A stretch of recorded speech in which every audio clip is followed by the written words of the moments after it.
नमस्कार, आप देख रहे हैं ब्रेकिंग बिहार। मैं सुमन कुमार आपके साथ में। देखिए, 15 अक्टूबर को एक वृद्ध दंपति की हत्या कर दी जाती है। हत्या का जगह होता है नेहरू नगर, रोड नंबर 2, गांधी पथ। यही वो सुजाता निवास है। मैं चाहूंगा अपने कैमरा पर्सन से कि इस मकान को दिखाएं। इसी मकान के ऊपरी तल पर वृद्ध दंपति रहा करते थे, नीचे किराएदार रहा करते हैं। कहा जाता है कि वृद्ध दंपति के 3 पुत्र थे और तीनों पुत्र बाहर में रहा करते थे। सामने अभियुक्त अमित कुमार उर्फ टिंकू की दुकान है, जिसकी संलिप्तता इस हत्याकांड में पाई गई है। अब कहानी क्या है? कहानी का जिस प्रकार से पटना एसएसपी राजीव मिश्रा ने उद्भेदन किया, सबसे बड़ी बात है कि 15 तारीख को हत्याकांड होता है और महज 3 दिनों के अंदर में हत्याकांड को उद्भेदन कर दिया जाता है। पटना पुलिस कहीं ना कहीं कामयाबी की पात्र है। सामने श्री गणेश जानकी अपार्टमेंट है, वहां पर एक सीसीटीवी कैमरा भी लगा हुआ है। कहीं ना कहीं ये सीसीटीवी कैमरा बहुत बड़े तुरुप का पत्ता साबित हुआ है। जैसा कि आप देख रहे हैं, सामने के अपार्टमेंट में सीसीटीवी कैमरा लगा हुआ है और इस कैमरा ने हत्याकांड के उद्भेदन में जरूर महती भूमिका अदा की होगी। देखिए, हत्याकांड के बाद में वृद्ध दंपति के पुत्र आते हैं और वो कहते हैं कि हमें पूरी तरीके से अंदेशा है कि इस हत्याकांड में 2 लोगों की कम से कम संलिप्तता होगी। एक अकेला आदमी काम नहीं कर सकता है। इस हत्याकांड को एक अकेला आदमी संपादित नहीं कर सकता। लेकिन जिस प्रकार से पटना एसएसपी इस हत्याकांड की गुत्थी को सुलझाते हैं और जो वर्णन करते हैं, पहले आप उस वर्णन को सुनिए। ये क्या मामला निकल कर सामने आया जो देखिए,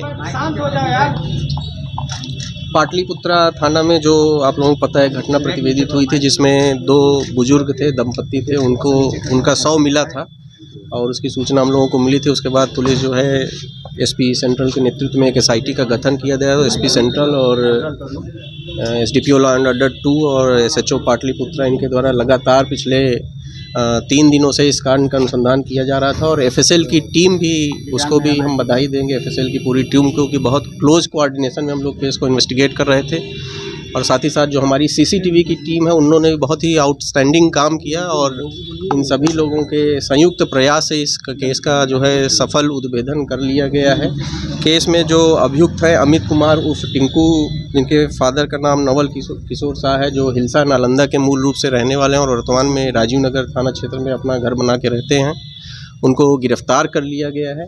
गिरफ्तार करने के बाद जैसे ही उनको गिरफ्तार किया गया, उन्होंने स्वयं ही तुरंत सारी घटना के बारे में विस्तृत रूप से जानकारी दे दी। जिस घटना के बारे में जो जानकारी मिली वो ये है कि घटना के दिन सुबह 7:30 बजे जो मृतका हैं, महिला हैं, जो उन्होंने फ़ोन किया था इनको। उसके बाद ये 10:30 के आसपास जो है उनके घर पहुंचे थे। घर के नीचे पहुंचने के बाद इन्होंने फ़ोन करके ऊपर जो है बताया कि हम नीचे आ गए हैं, तो उनको ऊपर बुलाया गया। उसके बाद ये घर के अंदर गए थे। अभी तक पूछताछ के क्रम में जो बताया है इन्होंने कि इनका जो मृतक महिला है उनके साथ जो है अवैध संबंध था और उस अवैध संबंध में उसी क्रम में जो है उनके जो पति थे उन्होंने देख लिया। तो पहले जो है जो अभियुक्त है उन्होंने और महिला ने मिलकर पति को, इन्होंने जो है मुंह पर तकिया रखा था, वहाँ उसको रख दिया और उसके बाद महिला द्वारा उनके जो है सीने में एक चाकू मारा गया। उसी क्रम में उनकी मृत्यु हो गई। उसके बाद महिला जो है चाकू किचन में रख के साफ़ कर रही थी, तो फिर इनको डर हो गया कि इसमें हम भी फंस जाएंगे। उसके बाद इन्होंने जो उसी चाकू से महिला का गला काट दिया। और जो ये बता रहे हैं और एफएसएल ने जो ऑब्जर्वेशन किए थे, हम लोगों ने जो घटनास्थल का भ्रमण किया था, वो चीज़ें काफ़ी मैच कर रही हैं। उसके बाद जब वो महिला गिर गई तो इसके बाद इन्होंने जो वहाँ मूसल वगैरह रखे थे उससे सर पे काफ़ी प्रहार किया। उसके बाद जो है महिला के गले हाथ में जो है 2 कंगन थे, वो कंगन इन्होंने उतार लिए। उनके गले में हाथ में एक अंगूठी थी, वो अंगूठी उतार लिया। जो बेडरूम था, उस बेडरूम में क्योंकि जब ये पहुँचे तो उसके पूर्व महिला स्नान वगैरह कर चुकी थी, तो उन्होंने गले की चेन उतार के रखी हुई थी, वहाँ 2 चेन रखी थी, वो चेन इन्होंने ले ली। और बगल में एक अलमारी में चांदी के कुछ कटोरियाँ थीं, 1-2, वो एक पान का पत्ता और एक कैमरा रखा हुआ था, वो इन्होंने उठा लिया। और उसके बाद ये घर से बाहर निकल गए, अपनी दुकान में गए, वहाँ जो है अपार्टमेंट में जहाँ ये सामने मोटरसाइकिल खड़ी करते थे वहाँ गए और वहाँ से फिर जो है सारा सामान लेकर घर चले गए। तो ये सारा मामला इस तरह से हुआ है। इसमें अनुसंधान के क्रम में एफएसएल की टीम द्वारा जो घटना के दिन इन्होंने कपड़े पहने थे वो कपड़े भी जब्त कर लिए गए हैं और जो सामान ले गए वो सारा सामान भी जब्त कर लिया गया है। और जो प्रारंभिक जांच हुई उसमें सारे कपड़ों में मोबाइल जो ले गए थे, मोबाइल भी मृतका का ले गए थे, वो मोबाइल भी जब्त कर लिया। सारे सामानों में जो है वो ब्लड मिला है और हम लोगों ने एफएसएल ने उसको सैंपल लिया है और फर्दर हम लोग उसको मिलान के लिए जो है भेज रहे हैं। तो पूरे घटना का जो है सफल उद्भेदन कर लिया गया। इसमें जो एसपी सेंट्रल थे, एसडीपीओ लॉ एंड ऑर्डर और जो हमारी सीसीटीवी और एफएसएल की टीम थी, उन्होंने बहुत ही प्रशंसनीय कार्य किया है।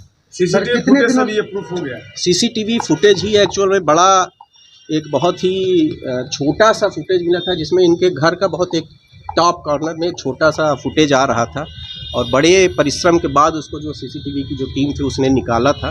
तो उसमें ये 10:30 बजे घर पे जाते हुए एक व्यक्ति कोई दिखा था 10:30 पे जाते हुए, जिससे कपड़ों के आधार पर फर्दर जो हम लोगों ने सीसीटीवी कलेक्ट किया था उससे इनकी पहचान हुई मोटरसाइकिल से। और फिर जो और एक्टिविटी थी इनकी उसको हम लोगों ने वेरीफाई किया और उसके बाद शाम को रात में जो है कल रात में इनको जो है गिरफ़्तार किया गया।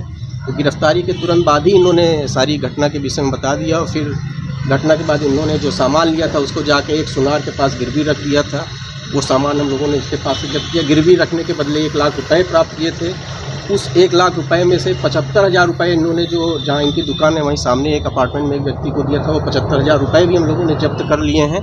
और जो सामान इन्होंने सुनार दिया था उसने एक दूसरे सुनार को दे दिया था, वो सामान भी वहाँ से हम लोगों ने जब्त कर लिया। सर क्या करना? नहीं, इनकी अपनी एक दुकान है और ये जो है इनकी मदद भी करते थे और बीच में क्योंकि इनके जो बच्चे आए थे उनसे भी हम लोगों ने पूछताछ की थी, तो 50,000 रुपये भी इनको उधार इनकी जो मृतक महिला है उनके द्वारा इनको दिया गया था। वो पैसा इनके बच्चे ने इनको दिया था। बेटे बहुत देने के इच्छुक नहीं थे ऐसा भी उन लोगों ने बताया, लेकिन तब भी जो है महिला ने अपने अकाउंट से इनके अकाउंट में पैसा ट्रांसफ़र किया था, तो इनको आर्थिक रूप से भी वो मदद करती है। इसका एज क्या है? इसका एज अभी जो पूछताछ में है 33-34 ईयर्स। महिला का एज 60-61। कितने दिनों से सर भाई सब? नहीं, देखिए ये तो थोड़ा इस पे हम बहुत फोकस नहीं करना चाहते हैं क्योंकि घटना का मोटिव एक है, इसलिए तो मैं आपको बताया गया। बाकी चीज़ें किसको दिया था ये? 75,000 अपार्टमेंट जहाँ दुकान है वहीं सामने एक अपार्टमेंट में रहते हैं उनको दिया था, वो पैसा जब्त कर लिया गया है। ये अकेले पूरे घटना को? हाँ, ये जो अभी तक के जो अनुसंधान में, क्योंकि घटना के अंदर यही एक जीवित बचे हैं, 3 लोग जो घर में थे, तो जो मृतक पुरुष है उसकी हत्या में इनके द्वारा ये बताया गया कि इन्होंने उसका जो है जब क्योंकि वो शोर करने लगे, जब उन्होंने देखा इन लोगों को आपत्तिजनक स्थिति में, तो इन्होंने तकिए से जो है उनका जो है गिरा के उनको तकिए से मुंह दबा दिया था और उसके बाद महिला ने जो है चाकू से मारा है। और ये बात की पुष्टि इसलिए भी होगी, जब पुलिस पहली बार घटनास्थल पर पहुंची थी तो वहाँ भी जो है मुँह पे तकिया रखा हुआ पाया गया था। तो ये चीज़ हम लोगों ने नोटिस की थी और उसके बाद जो है महिला जो है किचन में गई, सिंक में रख के वो चाकू वगैरह धुल रही थी, तो पीछे से, क्योंकि इन्होंने जैसा बताया कि ये डर गए, फिर इनको लगा कि पकड़ा जाएंगे, तो इन्होंने पीछे से जो है पहले गला काट दिया और उसके बाद जब महिला गिर गई, क्योंकि वो काफ़ी स्ट्रगल भी हुआ है, तो उसमें इनके हाथ में जो है उनके चाकू का भी निशान है और इन्होंने बताया कि जो महिला ने दाँत से काटा है उसका भी निशान है, तो हाथ में भी काफ़ी चोट है, इनको भी काफ़ी चोट है। तो जैसा कि आपने सुना, एसएसपी साहब ने स्पष्ट तौर से कहा है कि मृत महिला और जो दुकानदार युवक था, इन लोगों के बीच में कुछ लगाव था और कहीं ना कहीं वो लगाव जो है इस हत्याकांड की एक बड़ी वजह बन गया। पुलिस ने उस युवक को गिरफ्तार भी कर लिया है। उस युवक ने स्वीकृति बयान भी दिया है, अपनी संलिप्तता बताई है और घटना का एक एक बिंदु, एक एक पहलू को पुलिस के सामने रखा है।